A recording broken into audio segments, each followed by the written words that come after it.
All right, and I think people just start joining and discovering us. So welcome to the third day of the Climate Change Education Solutions Summit. And I am super excited to see you all and to welcome you on our keynote webinar. So we will talk today with Jessica Burpee, who is joining us from John Abbott College in Canada, how we integrated the climate emergency into all programs at the college. But as you are gathering, I also want just to take a moment to situate us where we are in space and time, because I know that many of you are joining us from different countries and different time zones. So my name is Elena Lubimtseva, and I'm a professor of geography. I'm very honored to say that I am your colleague, I'm your fellow geographer, Jessica. And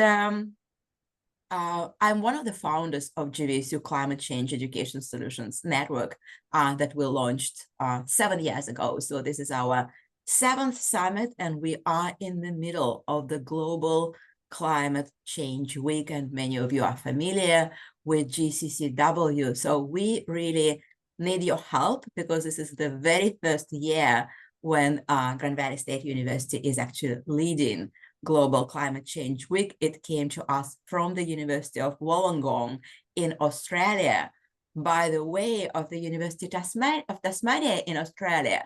And I'm not surprised why every single town in Australia has probably many more events this week on the global climate map than any place in Midwest. So I really need to learn from you of how we can create as many climate awareness events as we saw created by our colleagues in Australia and in many other countries and in many other parts of the world.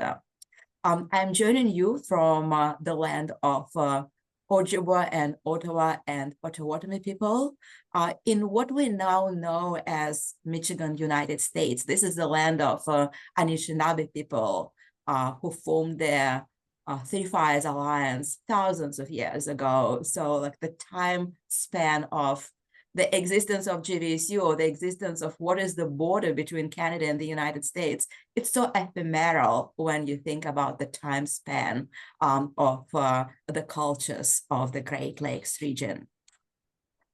So as we are now situated in time and space, I have a great pleasure to introduce Jessica Burpee, who has been teaching geography at John Abbott College since 1999. Well, you have been teaching geography for exactly as long as I have been teaching it in the US. Prior to joining John Abbott College, Jessica also worked at Environment Canada, Air Canada, and with her company, Terra Firma. She co-organized the major conference, The Environment as a Human Right. As Environmental Studies Certificate Coordinator, she guided hundreds of students on the Green Path and organized numerous green events for the college, such as shoreline cleanups, tabling events, speakers on a wide range of topics. In 2011 and 2012, she landed an Usher Star Sustainability Audit on her campus. She has been an active member of the Sustainability Committee since 2008.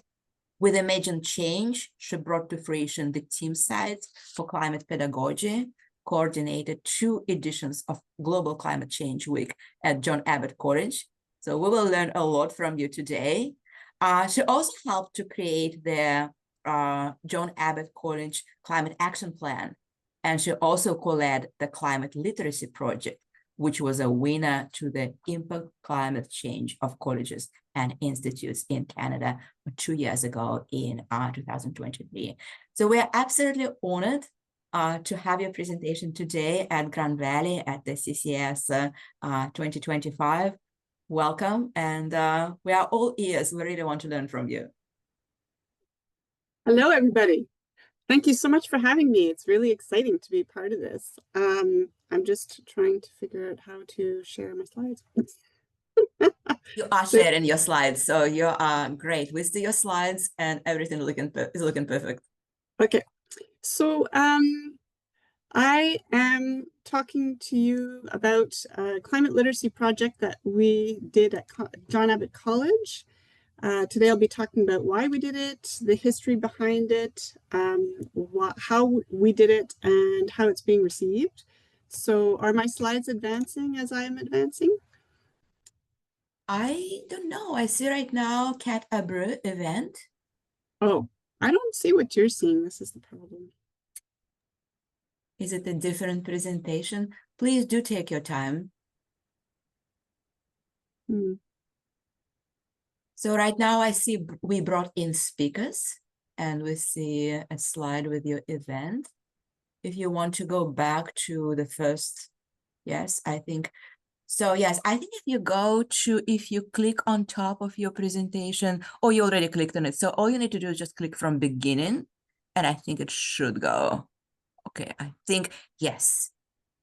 Ah, Perfect, excellent, yes. okay. So I'm coming to you from Montreal, Canada. So otherwise known as Jojage, otherwise known as Montreal.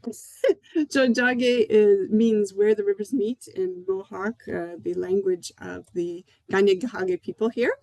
And so this is what our campus looks like. It's known as a very green campus, but honestly, it wasn't very green in mentality a while back. We had some work to do.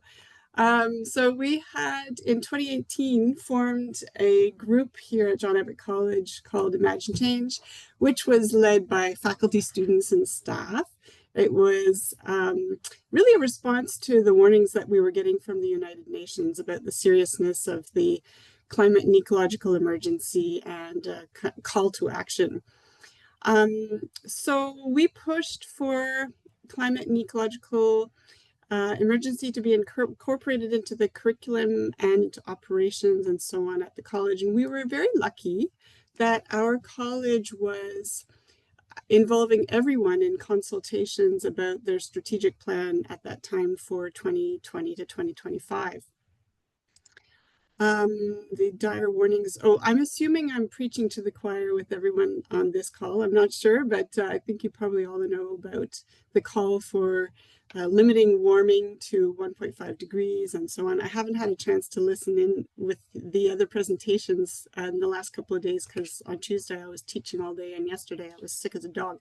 So I don't know like exactly the audience I'm with right now, but I'm pretty sure I'm preaching to the choir in terms of convincing you about the seriousness of climate change. It's important it's important always to remind, right? It's never hurts to remind. So this is our kind of philosophy from a book called Regeneration that I highly recommend.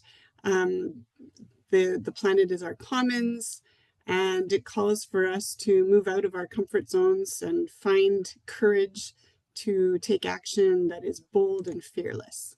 And we at John Abbott think it is possible.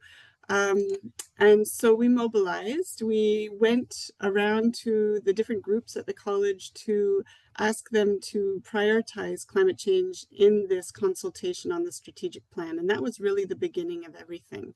So it worked. So it was voted very highly by both staff and students that we take action on climate change. And then because of that, it went into every department's work plan at the college.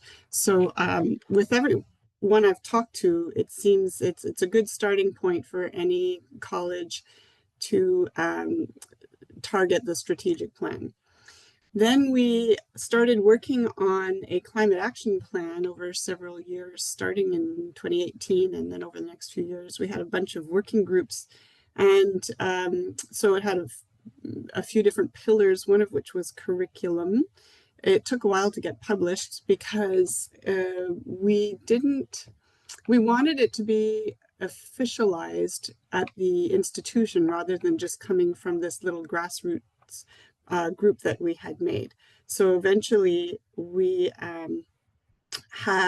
convinced the sustainability committee to adopt it, and they really ran with it and did a wonderful job. We brought in speakers to talk about climate change. So these were well received, pretty well attended, but still, you know, a fraction of the total population at our college.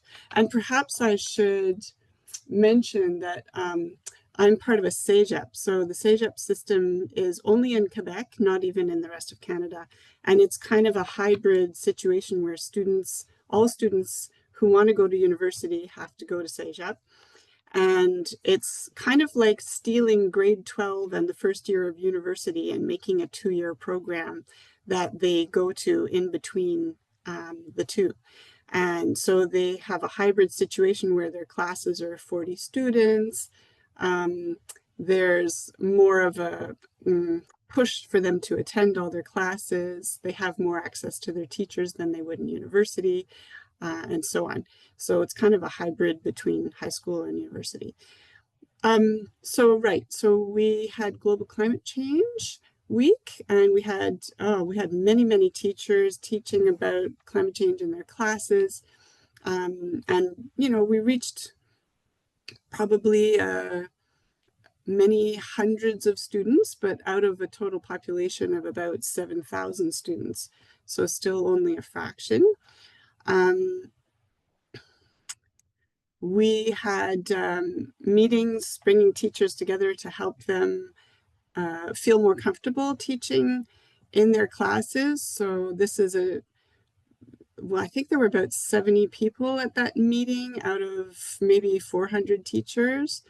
And then we also tried another tactic where we urged some disciplines to adopt language in their hiring to do with basic understanding of climate change.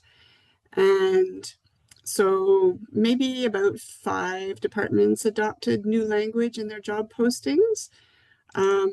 Then we realized that all these little kind of ad hoc actions aren't going to reach all of the students or even close. And we're trying to figure out, how do we reach everybody? Because everybody really needs to understand this crisis, because it's going to be the biggest challenge of their generation. How do we do it? And so we had meetings with the Director General and the Academic Dean. And by the way, I never would have done this on my own. So the fact that we had a group and we were all supporting each other was extremely important. We worked through the faculty union as well. We presented 5 motions, and we had unanimous vote in favor, so that helped a lot. Then the union could push the college to move forward on issues as well. So hiring specialists to help faculty, hiring more sustainability staff, that hasn't really happened yet, but still working on it. Asking academic council to push climate literacy, the Board of Governors, and they did agree to fund something I'll talk about later. So I would say that was a success. So mostly a success.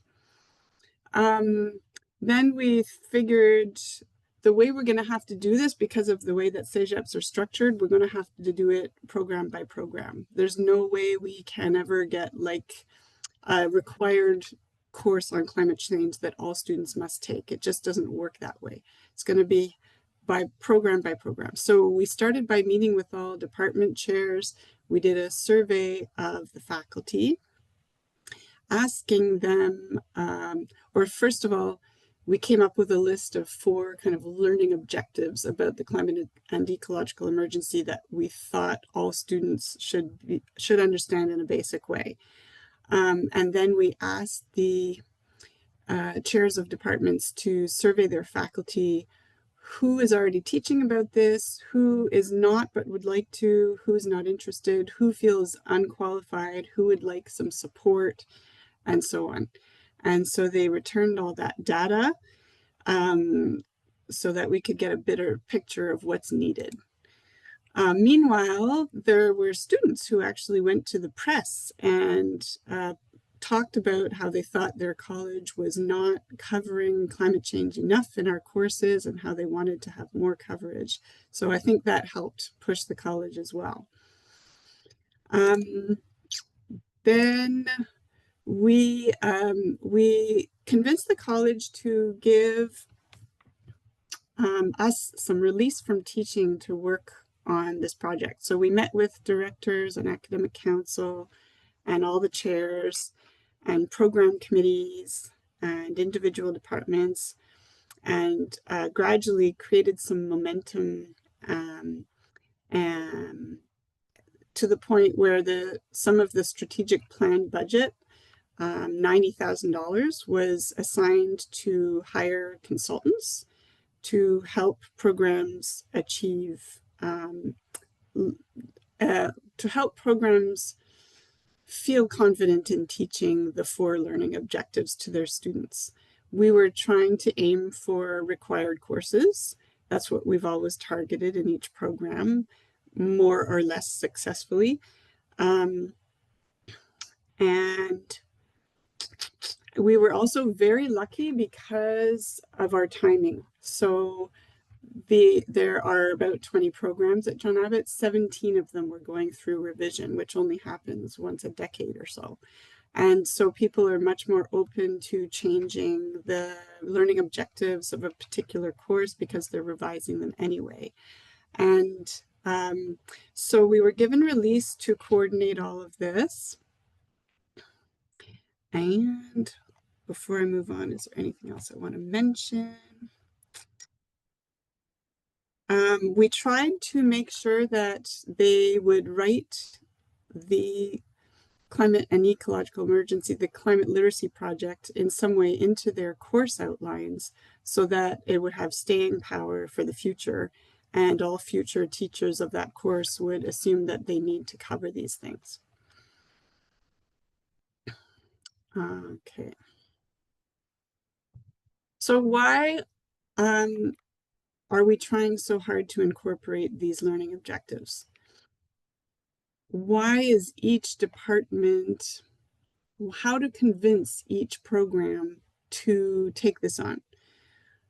So partly it's because it was written up in the strategic plan, which the faculty had voted for. Partly it was because of this new climate action plan and the curriculum stream within it, which requires climate literacy integration. And partly it was because there was no coordinated effort coming from our education ministry at the time, to cover climate literacy. And then when we had also gone to talk to all the chairs, we had asked them if they were in support, and they were. So basically they voted again in support of this climate literacy project to be applied in all programs. So we had to, every time we went to a program after that, we would come back and remind them of this. This is what you chose.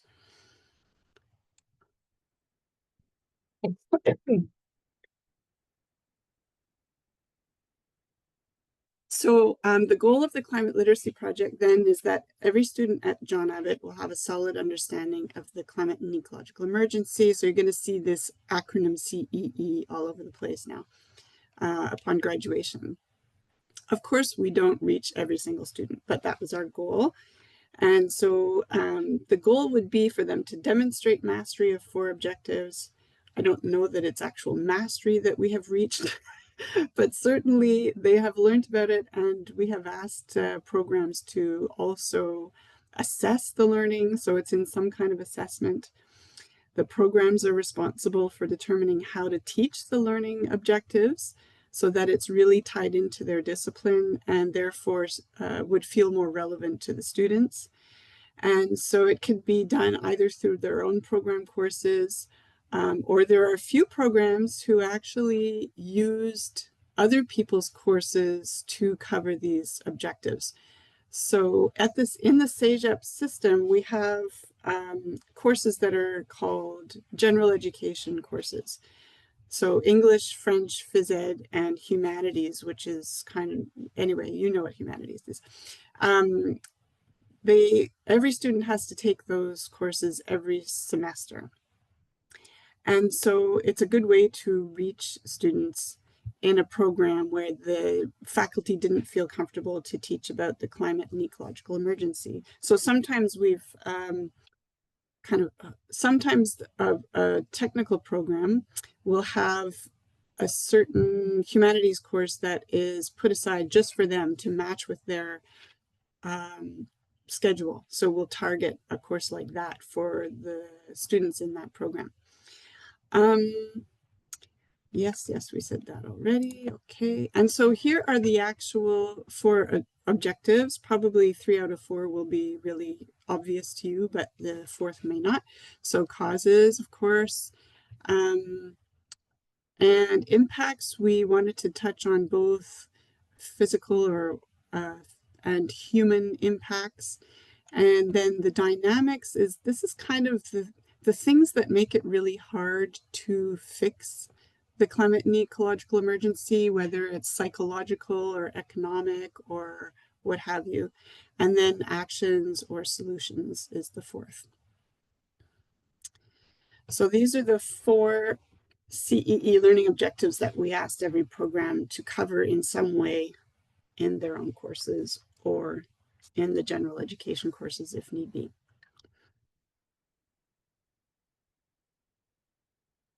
So we don't know of any other college that's doing this in Quebec or in Canada. There might be something going on in the United States that I don't know about. We have another college that is has a plan in place to cover sustainability with every student. So when I say we don't know of any other college that has done this, many places, of course, have courses on climate change. It's more about trying to reach every student.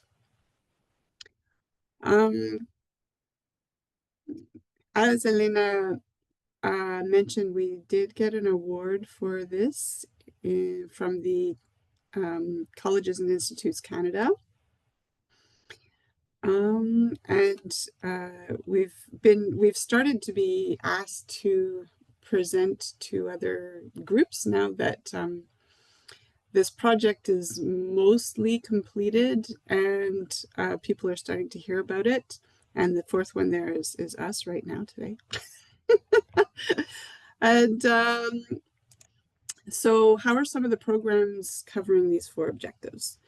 For instance, I mentioned before that we have 2-year pre-university programs, but we also have 3-year tech programs or career programs, we call them. So people go right into the workforce after finishing those 3 years. And all 4 that are listed here are tech programs. Those programs were more reticent at the beginning. They weren't sure how they would cover it. It seemed really impossible to them. It took a few years to win people over. The first time I talked to nursing was in 2019, and they came around 2 or 3 years later. So it was probably because of one person in nursing who was particularly motivated and put together a kind of spreadsheet of all their courses and where the commonalities might be, where the relevance to the CEE might pop up here and there to make it really easy for people to see. And then we also used some of that money from the strategic plan, the $90,000. We found a nursing teacher from another CEGEP who was really keen on this topic and who would be able to talk to the nurses in their own language. And so she came in and worked with them. And so they're actually covering all of the 4 objectives in their own core courses now. In graphic and web design, the 3rd one you see there, they're doing it in their sustainable design for community engagement course. And in police tech, they're doing it in their planned and directed operations course, where they talk about, for instance, when police are involved in helping communities with emergency response after a climate catastrophe like flooding or what have you. We've had to deal with that here in Montreal with sandbagging and so on. And, you know, saving people and taking them to safe places where they can have, where shelters and so on. Also, another example for police tech might be, what do you do when there's a climate march? Activism, how do you deal with the people who are marching? How do you deal with when they get a little bit too rowdy? What's the cutoff point between peaceful demonstration and something more threatening, and so on? So they can talk about these things in police tech and make it relevant to them. In theater, they really went with it. They actually found the consultant that they wanted, which is a consultant called Ecoseno. They actually work with theater departments or theater companies to reduce waste and calculate their climate footprint for every set and every costume, every production. So they went through a production with theater in the spring of 23, Midsummer Night's Dream, and they had everything documented and came up with a final carbon footprint and all kinds of measures to deal with their waste after, including setting up a whole network with other theater departments and theater companies around Montreal to share their costumes and their sets, and kind of recycling their waste around to different groups. It's pretty cool. In business admin, oh, that's not on here, but anyway, they are covering, some teachers are covering the 4 objectives and some are not, so it's very uneven in that program. So I mentioned that I'm trying to show the relationship between the CEE learning objectives and each program, but we weren't only going for that. We were also trying to emphasize one of the goals of CEGEP education, which is for students to become responsible citizens in our society. And the CEE really is relevant to that. So we're trying to get programs to figure out where that fits into their program and could that be a good place to talk about it.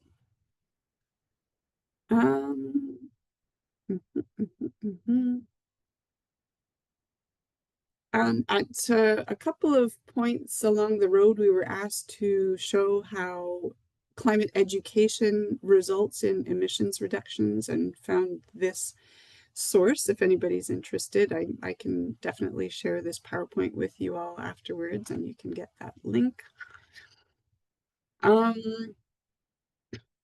And so where did the resources come from to do all of this work? So we did have release from teaching for 1 or 2 teachers per semester from 2018 until last spring of 2025. The college paid for that release time, so they pay for us to not teach 1 course or 2 courses. Because we have a very understaffed sustainability. I mean, we have a half a person, basically. That's our sustainability committee, our sustainability office, and not a very large budget. So it was really kind of ad hoc money through the strategic plan that paid for our consultants. We had consultants used by maybe 7 or 8 different departments.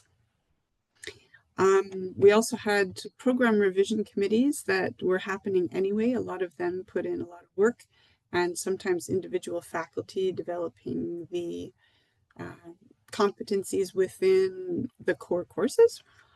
We had one of the program deans working with us even in the last 3 years or so. I think she was meeting with us every 2nd week, like really involved.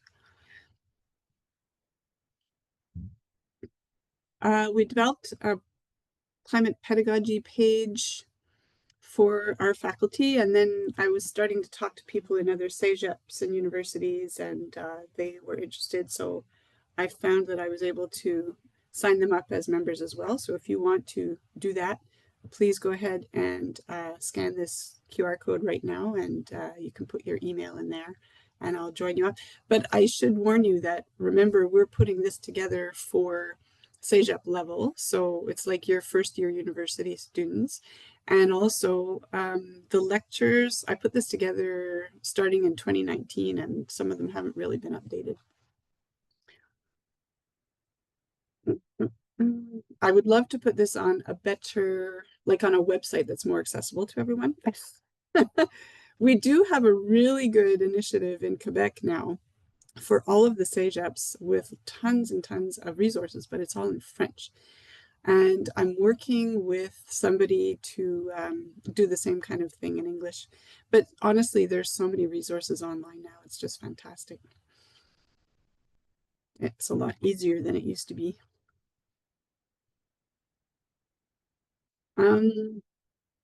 Okay, so what's the status of the various programs that we have at John Abbott now? You can see that almost all of the programs have implemented the Climate Literacy Project so that all of their students will be exposed to the 4 learning objectives. We have 3 that are left.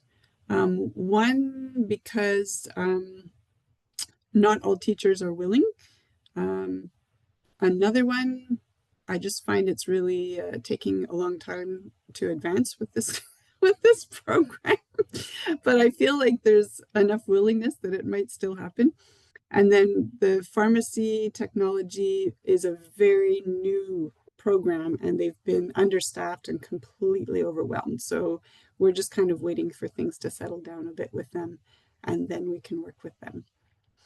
So, but you can see a little bit for each program what course they are covering it in. For instance, social science is the biggest program for us. And the history department agreed to cover the causes, impacts, and dynamics in their first main course that all first students have to take in their world history course. And then it took a while, but economics agreed to cover the 4th, the solutions or actions in their macroeconomics course. And we were just lucky that they hired a new faculty member last year who was very involved in climate action at one of the universities here in Montreal before she came to us. So we just grabbed her and said, okay, you, we need to work with you. And that has made all the difference. It's incredible what one person can do, you know, if you just find the right ally in each discipline or program. In science, it was really interesting because they felt really confident to talk about causes and impacts and solutions, or at least they, you know, certain people did in certain courses, but they had no idea what the heck we were talking about with this dynamics thing. So we got a professor from McGill to come and work with us, and he was a scientist and so was able to talk their language and was able to explain how it could apply. Oh, I should have pulled up that PowerPoint before I started, but if anybody's curious and wants me to do that, I can find it pretty easily, I think.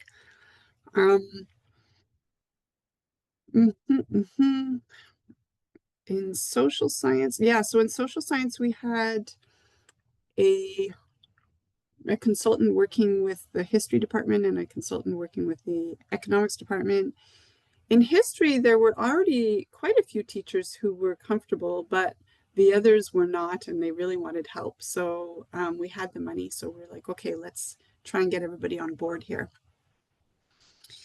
In visual arts, they were willing to do it all themselves. It was really quite amazing, and they actually had one teacher who asked for a release from teaching to work on this one semester, and that made a huge difference.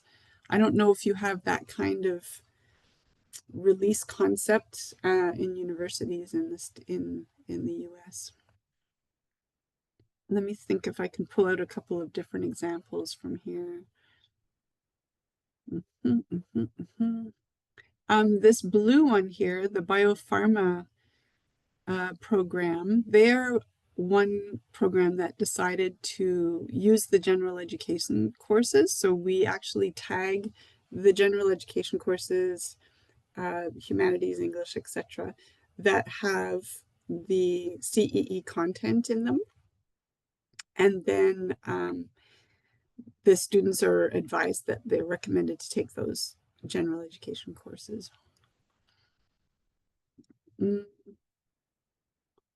criminology intervention, it took us quite a while to find someone who would be a good consultant for that program. We found someone at the University of Ottawa. And by the way, if anyone's interested in contacting any of our consultants, I thought it might be a good idea to send out an email to them asking if they'd be willing for me to share their contact information. So let me know, and I'm sure some of them would be very happy to work with you.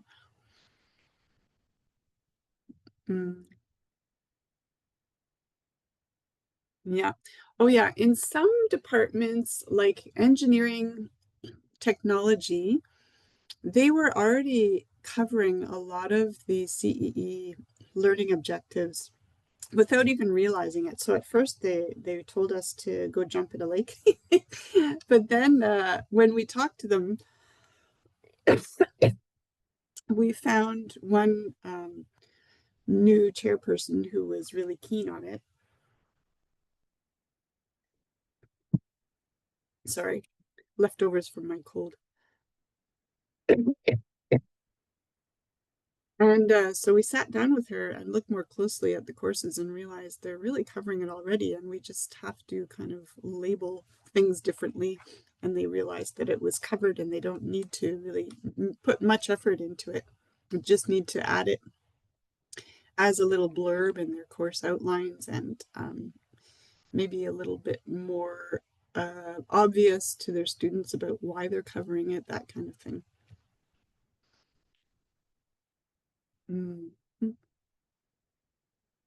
And I can take questions about particular programs later on if you have questions later. These are the general education departments, so they're not programs, but they were used, they were support for the programs.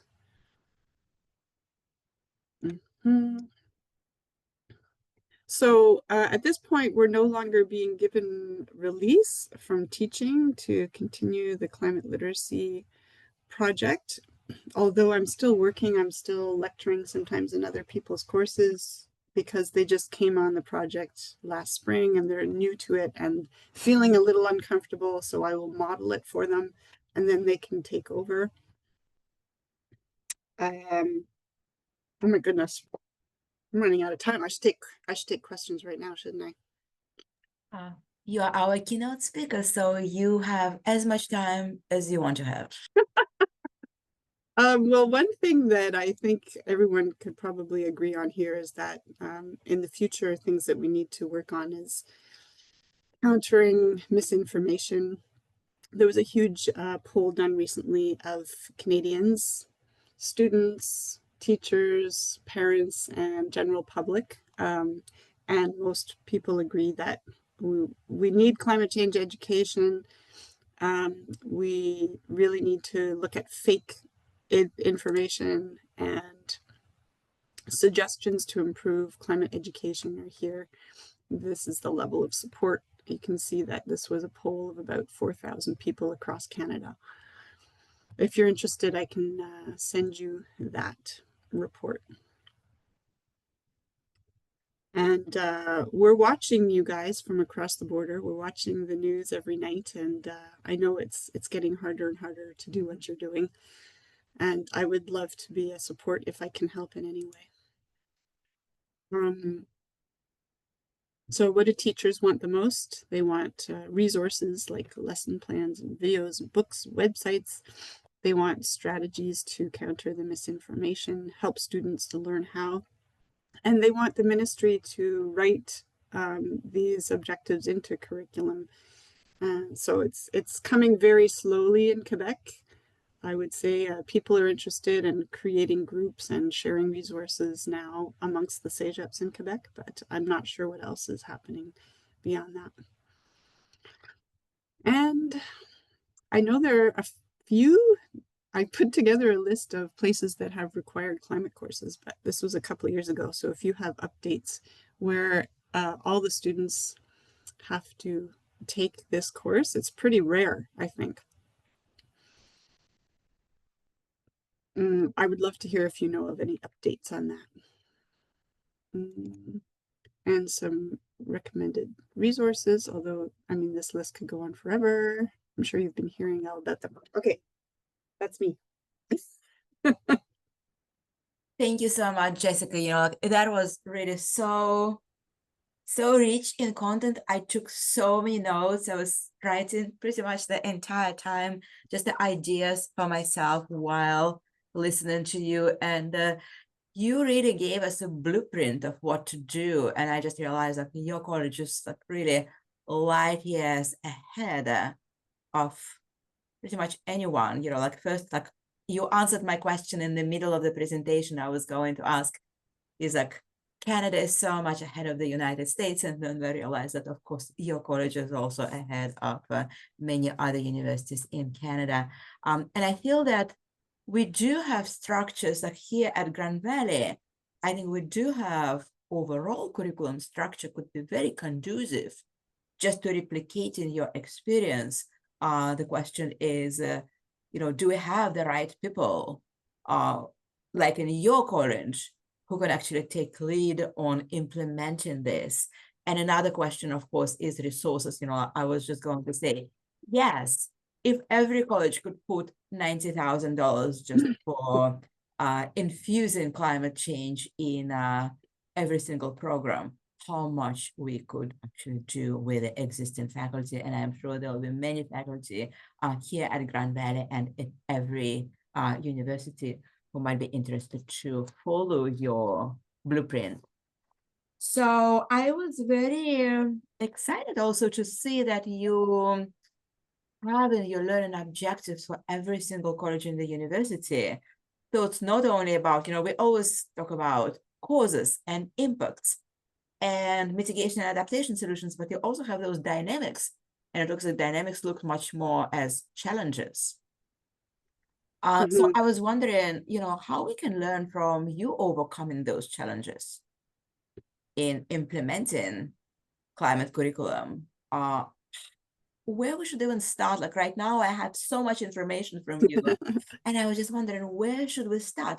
We do have we do have general education structure at Grand Valley, and we do have sustainability issues. The problem is, however, and like I do teach in sustainability issues, my courses are in sustainability issues. But I have to take only 2 courses at JSU to check the box, even if they check sustainability, because they can also check many other different issues and never learn about climate change. Where should we start? How we can, maybe we would not immediately be as great as you in integrating climate and ecological emergency, but where we can start, like, like I feel first of all, baby steps. It wasn't immediate for us, right? We started this journey in 2018. So it took us quite a while. It took us, 7 years.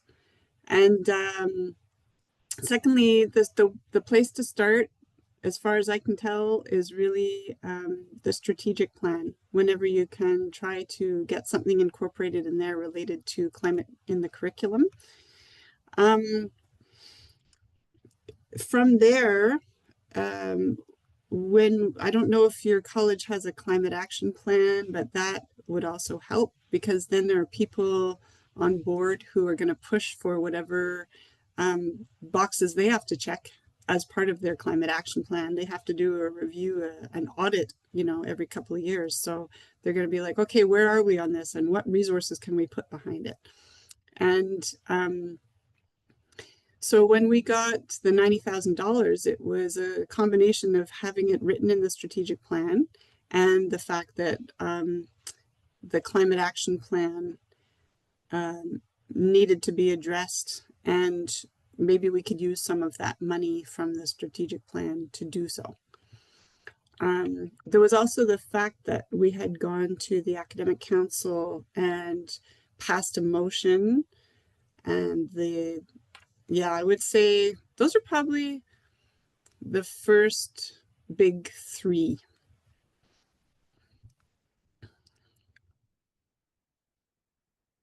Thank you. I have many questions, but I do not want to monopolize you. So anybody has questions from the audience, please send them to the Q&A and I will read them out loud.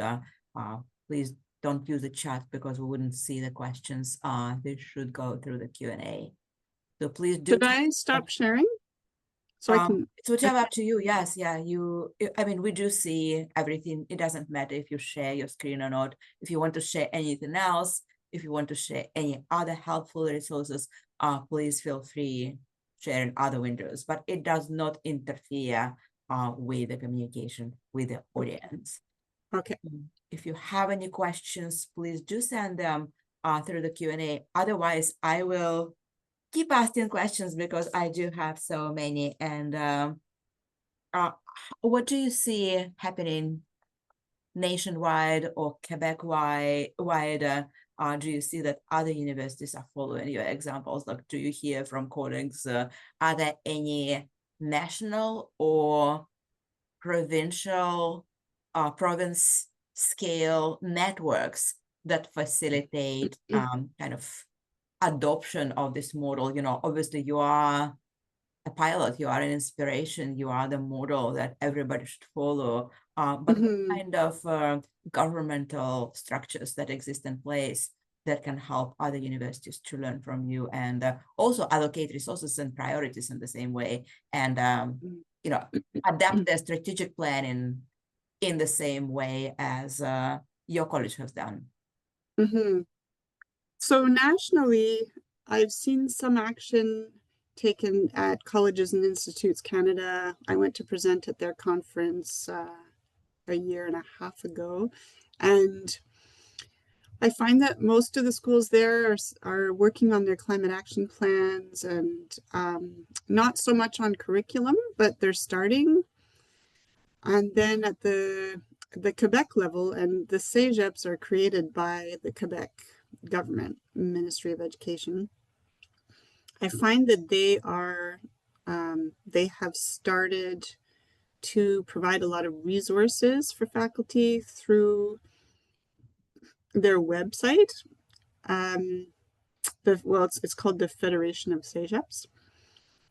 Through their website, we have a lot of good resources in French. And then I also was invited to speak last spring at one of the CEGEPs here in Montreal. And it seems like they're really banding together to increase the amount of coverage in the curriculum and sharing best practices and even like assignments and ideas. And they seem to be getting really excited about it. It seems to be really heating up. And but it seems to be in its infancy, and so they're the ones who are going to help me get my resources onto a more accessible website, I'm hoping. In terms of the fact that the Quebec ministry didn't really make climate content very prominent in the last revisions that they sent out to us for all of our programs, like hardly see anything. There's a little bit in a tiny bit in physics, a tiny bit in biology. I think that's about it, really. No other programs. So we really had to write them into our own programs and create new kind of competencies, goals, program goals. So let's say the science program had 6 program goals overall for their whole program. They wrote a 7th one. They took it upon themselves. They were allowed to do that, so they did. And it's to include this. In terms of money, all of the money came from within our own college. I haven't really tried to ask for money outside of the college, but there are probably other avenues to go. The fact that the college gave us release, which means they have to pay us 1 course's worth of salary to work on this project, that's a lot of money. So they probably wouldn't have done that if it weren't for the fact that it was in the strategic plan. So I think that's where a lot of the money comes from. So some of it was Yeah, it's all really because of the strategic plan. That's why that's the first stop.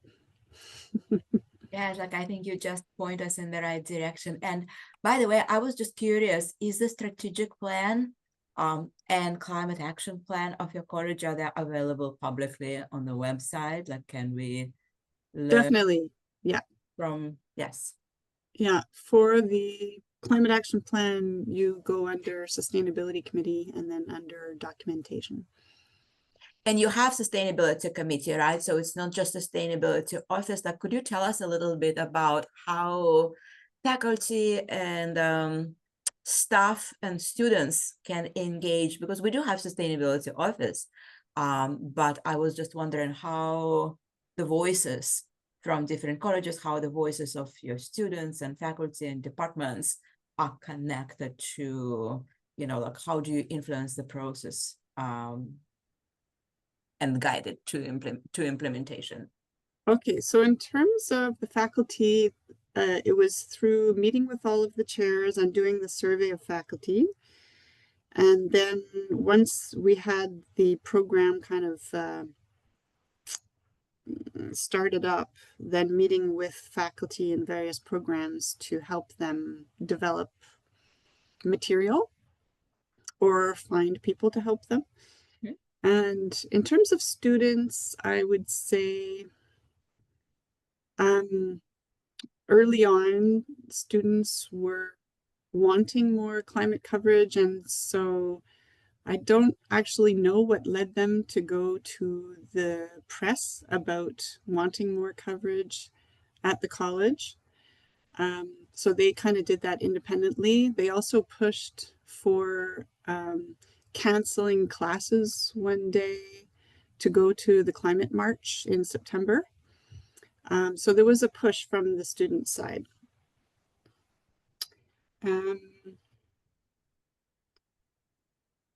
Does my picture look all purple to you? Yes. Thank you so much. Yes. I wonder what I happened. was hoping that you'll talk more about your administration, you know, being on board and how those great, you know, initiatives from faculty and students also, you know, like, is it just coming because administration has been always on board, or there was some kind of triggering point that really helped, you know, your, I don't know, board of trustees, your president, chancellor embrace those ideas and, you know, come together with faculty and students? Yeah, I think there were definitely some key points, pressure points. Like early on, this grassroots organization, Imagine Change, we met up with the director general and the academic dean and really pushed hard. And it was not comfortable. But the academic dean went, oh, well, the director general said, if you want this to happen, you got to get it into the strategic plan. So that was great advice. And the academic dean went home that summer and did a bunch of reading and came back and said, okay, let's do this, and gave us a lot of support for the first little initiatives that we were doing, like the Global Climate Change Week and bringing speakers in and so on. So yeah, I think there were key points where there were pushes, you know, the push by the union, the push by the students going to the press, and then the push when we were pushing the academic council. They were very receptive. Academic council was very receptive to passing that motion to make it a priority. I would say also it's sometimes it's just luck, you know, like a certain program dean takes over who's supportive, or somebody on the sustainability committee who's good at talking to other people and loosening the purse strings. Yeah, I think it was so many wonderful things that came together in a perfect storm. But a lot of these things are applicable to other schools for sure.